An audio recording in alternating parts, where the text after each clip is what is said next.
ஜோதி பாஷா அவர்கள் மாலை அணிவித்து நினைவு கூறுகின்றார். 26 ஆண்டுகளாக மூடப்பட்டு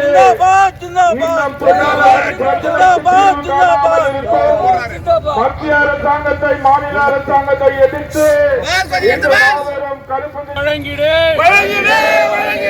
பிஜிஎம்எல் தொழிலாளர் நிலுவைத் தொகையை வழங்கிடு பிஜிஎம்எல் தொழிலாளர் நிலுவைத்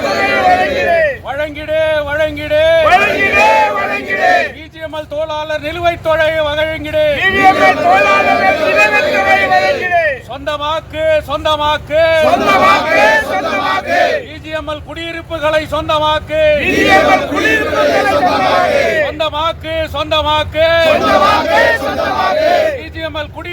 சொந்தமாக்கு.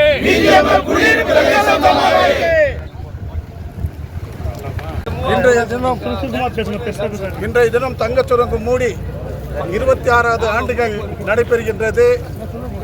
பல போராட்டங்களை நடத்தியும் பல பிரச்சனைகளை மத்திய சர்க்கார் எடுத்துரைத்தும் 25 ஆண்டு காலம் போராடி சுப்ரீம் கோர்ட்டுடைய ஆர்டரை கூட நிகாரிக்கும் இந்த பிஜிஎம்எல் நிர்வாகத்தையும் மத்திய அரசு எக்ஸ்-எம்ப்ளாய் அசோசியேஷன் சார்பாக வழக்கு தொடரப்பட்டு அந்த வழக்கின் நீதிமன்றத்தில் நீதியும் கிடைத்தது.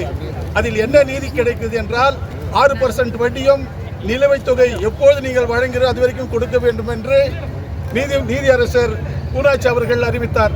அதை எதிர்த்து இந்த மானங்கெட்ட திமிர்கெட்ட பிஜிஎம்எல் நிர்வாகமும் மேனேஜ்மெண்ட் அவர்கள் அப்பீல் சென்றிருக்கிறார்கள். அந்த அப்பீலை எதிர்த்து நாம் இன்னும் போராடி கொண்டிருக்கிறோம். மார்ச் 12ஆம் தேதி அந்த வழக்கு வருகிறது.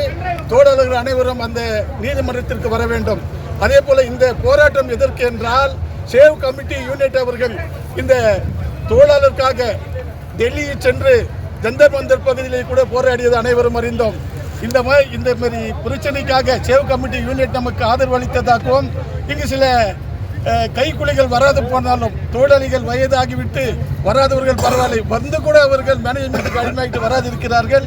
இருந்தாலும் அவர்களுக்கும் அடுத்த கட்ட போராட்டத்தில் கலந்து கொள்ள வேண்டும் என்று காம்ரேட் ஜோதி பாஷா அவர்களுக்கு எங்கள் எக்ஸ்-எம்ப்ளாய்ஸ் சார்பாக மனமார்ந்த நன்றி தெரிவித்துக் கொள்கிறோம். நன்றி, வணக்கம்.